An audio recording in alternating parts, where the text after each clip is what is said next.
As Russia is a wild beast, it is impossible to negotiate with it.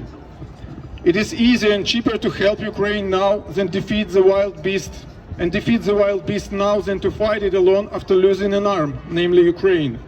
Russia must be isolated until it changes. The animal must sit in a cage. The question is, what's with the Russian bloody fossil fuel exports? Russia's war against Ukraine has caused extensive climate damage to the world. Billions of liters of fuel burned by military vehicles, vast fields and forests set afire, thousands of small and big oil gas storage containers blown up, mountains of steel and cement used to fortify the front lines, destroyed cities and energy infrastructure, huge extra resources spent on reconstruction. The total climate damage caused by the Russian Federation in 2 years of full-scale invasion of Ukraine amounts to more than 35 billion United States dollars. 35 billion United States dollars. This data comes from the Initiative on Greenhouse Gas Accounting of War. Russian invasion has already led to the emission of more than 200 million tons of carbon dioxide. This exceeds the annual emission of such huge countries as Argentina, as Pakistan, as annual emissions of the whole Ukraine itself. And this is only at the beginning. That's only up until today. What damage will be done by Russia if it continues the war? Great damage to the climate. Russia is accountable for the huge climate damage, emissions, and the resulting damage to the global climate due to the war. Without its act of aggression, the greenhouse gas emissions would not have been happened.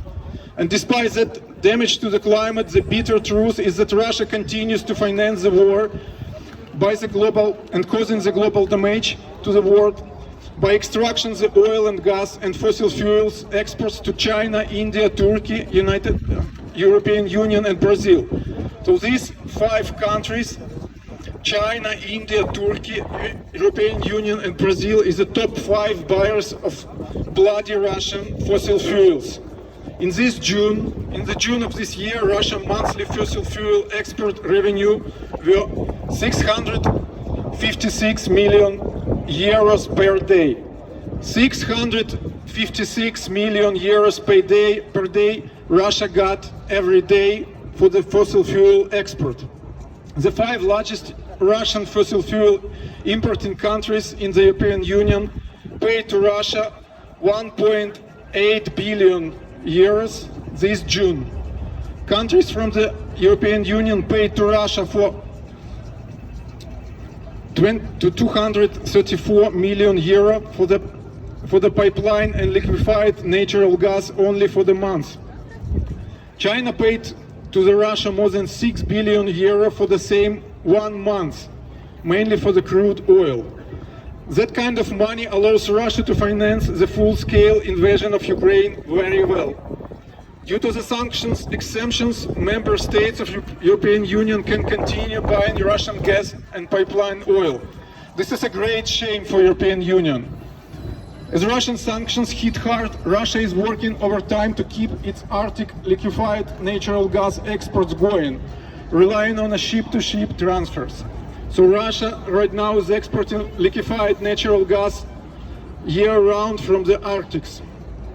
Despite the sanctions, Russian shadow tankers are still operating. There should be sanctions applied on all entities, crew members and possible buyers of sanctioned liquefied natural gas from Russia.